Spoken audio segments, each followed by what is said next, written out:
আচ্ছা, একটা অদ্ভুত প্রশ্ন দিয়ে শুরু করা যাক।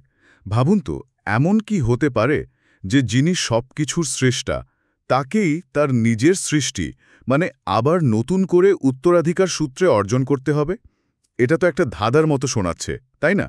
আজকের আলোচনায় আমরা ঠিক এমনই এক অবাক করা দৈবশাস্ত্রীয় ধারণার গভীরে যাব। আমাদের হাতে যে নথিগুলো আছে সেগুলো বলছে এটাই নাকি এক মহাপরিকল্পনার অংশ। ঠিক তাই। আর এই ধাঁধার একদম কেন্দ্রে আছেন ঈশ্বরের দ্বিতীয় সত্তা। এই মতবাদ অনুযায়ী তিনি স্বেচ্ছায় নিজের ঐশ্বরিক ক্ষমতা ছেড়ে দিয়ে একজন সাধারণ সৃষ্টজীব হিসাবে পৃথিবীতে আসেন। কোরীয় ভাষায় এর জন্য একটা বেশ নির্দিষ্ট শব্দ আছে, ফিজোমুল। আর তার এই পৃথিবীতে আসার একটাই উদ্দেশ্য ছিল, ঈশ্বরের প্রথম সত্তার কাছ থেকে এই স্থানকাল মানে এই মহাবিশ্ব আর এর ওপর সার্বভৌম ক্ষমতার উত্তরাধিকারী হওয়া। ওয়াও! তার মানে সর্বোচ্চ ক্ষমতার অধিকারী যিনি, তাকেই নিজের ক্ষমতা আবার অর্জন করতে হচ্ছে। এটা তো ক্ষমতার নৈতিকতার সম্পর্ক নিয়ে আমাদের চিরাচরিত ধারণাকেই একেবারে চ্যালেঞ্জ করে বসে। চলুন এই ধাঁধার জট খোলা যাক। তাহলে শুরুতেই প্রশ্ন আসে, এই অদ্ভুত পরিকল্পনার দরকারটা পড়ল কেন? চমৎকার প্রশ্ন। নথিগুলো যা বলছে, এর শুরুটা হয় সৃষ্টির একেবারে গোড়ায়। ঈশ্বর যখন স্থান, কাল বা শিগঙ্গান তৈরি করলেন, তিনি নিজেকে এর বাইরে রাখলেন, কারণ তিনি তো অসীম। কিন্তু তিনি জানতেন যে এই স্থানকালে পাপের উদ্ভব হবে। এখন সমস্যাটা হলো, পবিত্র এবং অসীম ঈশ্বরের সামনে কোনো পাপী সৃষ্টি জীব সরাসরি দাঁড়াতে পারে না। দাঁড়ালেই তার বিনাশ নিশ্চিত। তাই সৃষ্টির সুরক্ষার জন্যই ঈশ্বর নিজেকে স্থানকাল থেকে একরকম লুকিয়ে রাখার সিদ্ধান্ত নেন। এক মিনিট। লুকিয়ে রাখা? একজন সর্বশক্তিমান সত্তা নিজেকে কিভাবে আড়াল করতে পারেন? এটা তো বেশ স্ববিরোধী শোনাচ্ছে। এখানে লুকিয়ে রাখা বলতে কিন্তু আক্ষরিক অর্থে অদৃশ্য হওয়া নয়, বরং তিনি সরাসরি শাসন না করে তার কর্তৃত্বের দুটো প্রতীক স্থানকালে স্থাপন করেন। প্রতীক? হ্যাঁ, একটি হলো তার নাম বা ইরম, আর অন্যটি তার সিংহাসন বা বজুয়া। ব্যাপারটা অনেকটা এরকম, ধরুন একজন রাজা নিজে উপস্থিত না থেকেও তার রাজকীয় শিলমোহর পাঠিয়ে দিলে যেমন তার কথাই চূড়ান্ত বলে মানা হয়, এখানেও ঈশ্বরের নাম তার মালিকানা, শাসন এবং বিচার করার ক্ষমতার প্রতীক। সুতরাং যে এই নাম উত্তরাধিকার সূত্রে পাবে, সেই আইনগতভাবে স্থানকালের শাসক হবে।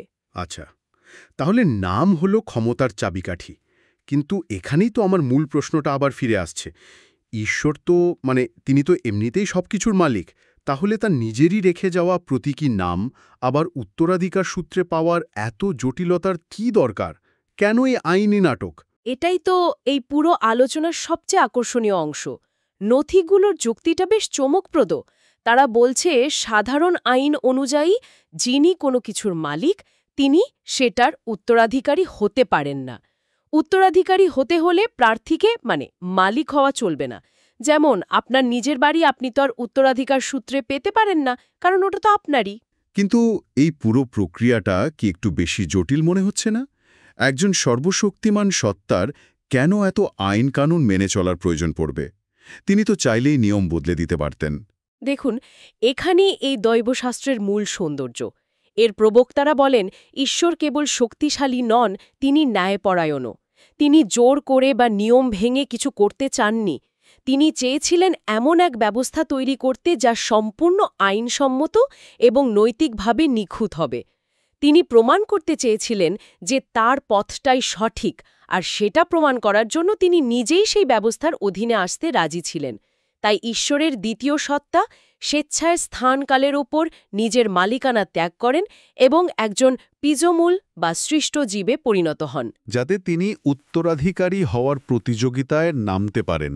একদম অবিশ্বাস্য। তার মানে উত্তরাধিকারী হওয়ার যোগ্যতা অর্জনের জন্যেই এই নিজেকে খালি করে দেওয়া বা ক্ষমতা ছেড়ে দেওয়ার সিদ্ধান্ত। তাহলে এই উত্তরাধিকার পাওয়ার শর্তটা কি ছিল?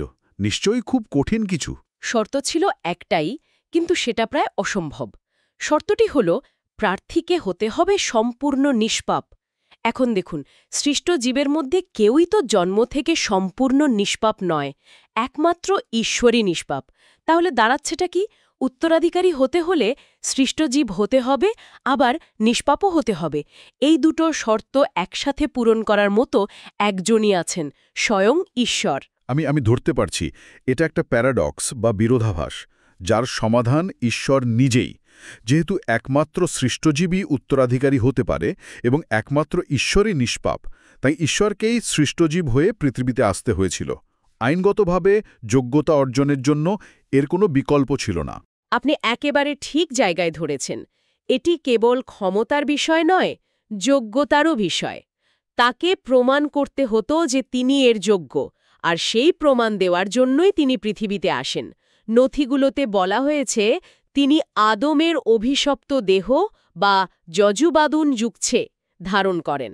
অভিশপ্ত দেহ? হ্যাঁ, অর্থাৎ তিনি একজন সাধারণ দুর্বল মানুষ হয়ে জন্ম নেন। তাহলে তিনি পৃথিবীতে এসে কিভাবে নিজেকে যোগ্য প্রমাণ করলেন?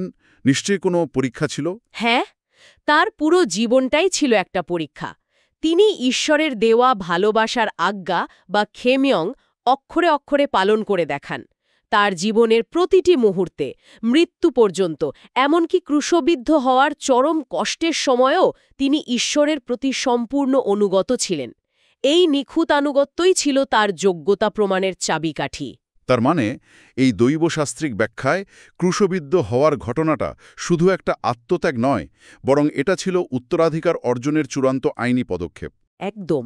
ক্রুশে মৃত্যুর মাধ্যমে তিনি আইনত এবং নৈতিকভাবে ঈশ্বরের নাম এবং স্থানকালের ওপর সার্বভৌম ক্ষমতার উত্তরাধিকারী হন। আর এই উত্তরাধিকার লাভের পরে তিনি বিচার করার ক্ষমতা অর্জন করেন। কারণ একজন বৈধ শাসকই কেবল ন্যায় বিচার করতে পারে। আর এই বিচারের ফলাফল কি? ফলাফলটা দ্বিমুখী। যারা ঈশ্বরের ভালোবাসার আজ্ঞা পালন করে তার পথ অনুসরণ করেছে, তারা অনন্ত জীবন পাবে। আর যারা তাকে অমান্য করেছে, তাদের তিনি বুলমত বা অগ্নিকুণ্ডে নিক্ষেপ করবেন।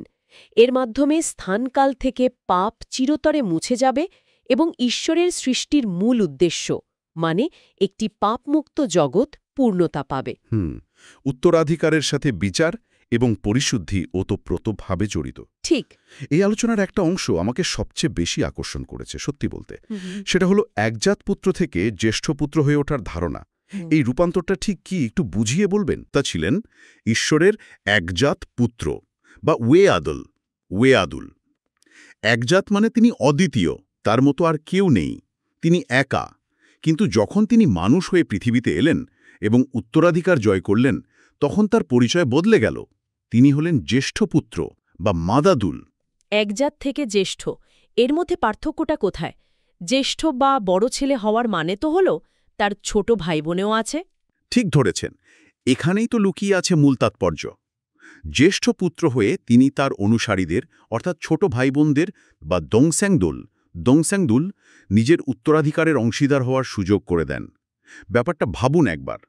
একজন বিলিয়নিয়ারের যদি একজনই ছেলে থাকে, তবে সব সম্পত্তি তারই। কিন্তু তিনি যদি আরও 10 জন সন্তান দত্তক নেন এবং নিজেকে তাদের বড় ভাই হিসেবে পরিচয় দেন, তাহলে তিনি আইনগতভাবে তার সম্পদ তাদের সাথে ভাগ করে নিতে পারেন। ওয়াও! তার মানে ঈশ্বরের দ্বিতীয় সত্তা একা উত্তরাধিকার লাভ করেন একজাত পুত্র হিসেবে, কিন্তু তারপর জ্যেষ্ঠ পুত্র হয়ে সেই উত্তরাধিকার সবার মধ্যে ভাগ করে দেন। তার মানে কি সৃষ্টিজীবেরা, যারা সরাসরি উত্তরাধিকারী হতে পারত না, তারা এখন ঈশ্বরের মাধ্যমে সেই সুযোগ পাচ্ছে? একদম। এই কাঠামো অনুযায়ী সাধারণ মানুষ সরাসরি ঈশ্বরের বিশালতার উত্তরাধিকারী হতে পারে না। কিন্তু ঈশ্বরের যে সত্তা মানুষ হয়ে এসেছিলেন, তার হাত ধরে তার ছোট ভাই বা বোন হিসেবে তারা সেই উত্তরাধিকারের অংশ পেতে পারে। নথিগুলোতে এই উত্তরাধিকারকে বলা হয়েছে 1000 বছরের রাজত্ব বা 1000 ইয়ার অফ রেইন। এটি সৃষ্টিজীবের জন্য এক অবিশ্বাস্য সম্ভাবনা তৈরি করে, যা অন্য কোনোভাবে সম্ভবই ছিল না। তাহলে পুরো আলোচনাটাকে যদি এক জায়গায় আনি, ব্যাপারটা দাঁড়াচ্ছে যে সৃষ্টিকর্তার মানুষ হয়ে আসাটা কোনো দুর্বলতা বা মজবুরির কারণে নয়, বরং এটা ছিল এক নিখুঁত আইনি এবং নৈতিক মহাপরিকল্পনা, যার মাধ্যমে তিনি শুধু স্থানকালকে পাপ থেকে মুক্তই করেননি, বরং সাধারণ সৃষ্টিজীবের জন্য ঈশ্বরের রাজ্যের অংশীদার হওয়ার একটা বৈধ পথ খুলে দিয়েছেন এবং যোগ্যতা দিয়ে নিজের কর্তৃত্ব পুনঃপ্রতিষ্ঠা করেছেন। এই আলোচনা শেষে একটা প্রশ্ন কিন্তু মাথায় ঘুরছে, এই পুরো কাঠামোটা তো ন্যায় বিচার এবং যোগ্যতার ওপর দাঁড়িয়ে আছে। ঠিক তাই। আর এখানেই আমি আমাদের শ্রোতাদের জন্য একটা ভাবনা রেখে যেতে চাই। এই নথিগুলো বলছে যে মহাবিশ্বের উত্তরাধিকারী হওয়ার জন্য স্বয়ং ঈশ্বরকে সৃষ্ট জীব হতে হয়েছিল এবং নিজের যোগ্যতা প্রমাণ করতে হয়েছিল। এটা আমাদের ক্ষমতা এবং কর্তৃত্বের ধারণা সম্পর্কে কি শেখায়? প্রকৃত কর্তৃত্ব কি কেবল জন্মসূত্রে পাওয়া অন্তর্নিহিত ক্ষমতা থেকে আসে, নাকি সবচেয়ে ক্ষমতাহীন অবস্থায় থেকেও যে নৈতিক শক্তি এবং ধার্মিকতা দেখানো যায় সেখান থেকে জন্মায়? এই প্রশ্নটা হয়তো আমাদের ক্ষমতাকে দেখার দৃষ্টিভঙ্গিকেই নতুন করে ভাবতে শেখায়।